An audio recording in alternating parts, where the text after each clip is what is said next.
for you the night before Christmas. It's an old children's and young alike classic. That even looks like Santa. Okay. It was the night before Christmas when all through the house not a creature was stirring, not even a mouse. The stockings were hung by the chimney with care in hopes that St. Nicholas soon would be there.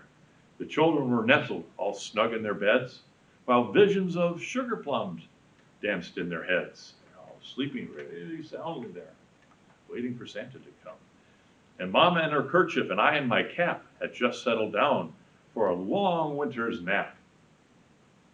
When out on the lawn there rose such a clatter, I sprang from the bed to see what was the matter. Away to the window I flew like a flash, tore open the shutters, and threw up the sash.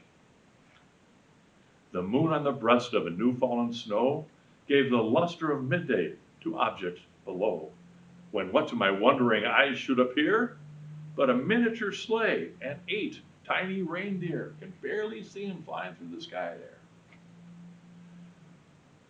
With a little old driver so lively and quick, I knew in a moment it must be Saint Nick. More rapid than eagles, his courses they came, and he whistled and shouted, and they called him by name. Oh, now Dasher, now Dancer, now Prancer and Vixen, oh Comet, on Cupid, on Donner and Blitzen, to the top of the porch, to the top of the wall. Now dash away all.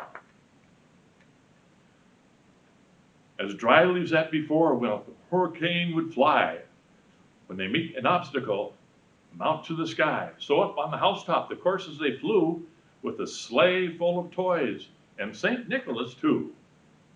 And then in a twinkling I heard on the roof the prancing and pawing of each little hoof. As I drew in my head and I was turning around, down the chimney St. Nicholas came with a bound. Oh, got soot all over him. He was dressed in all fur from his head to his foot, and his clothes were all tarnished with ashes and soot. A bundle of toys he had flung on his back, and he looked like a peddler just opening his pack.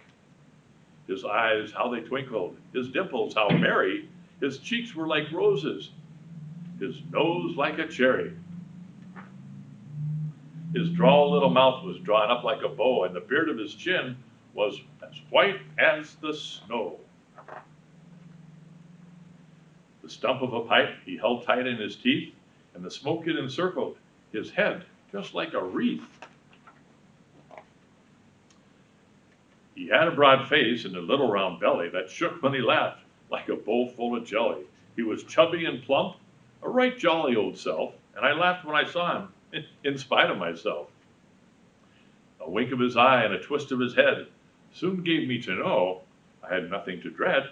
He spoke not a word, but when he went straight to his work and filled all the stockings, and then turned with a jerk, and laying his finger aside of his nose and giving a nod, up the chimney he rose.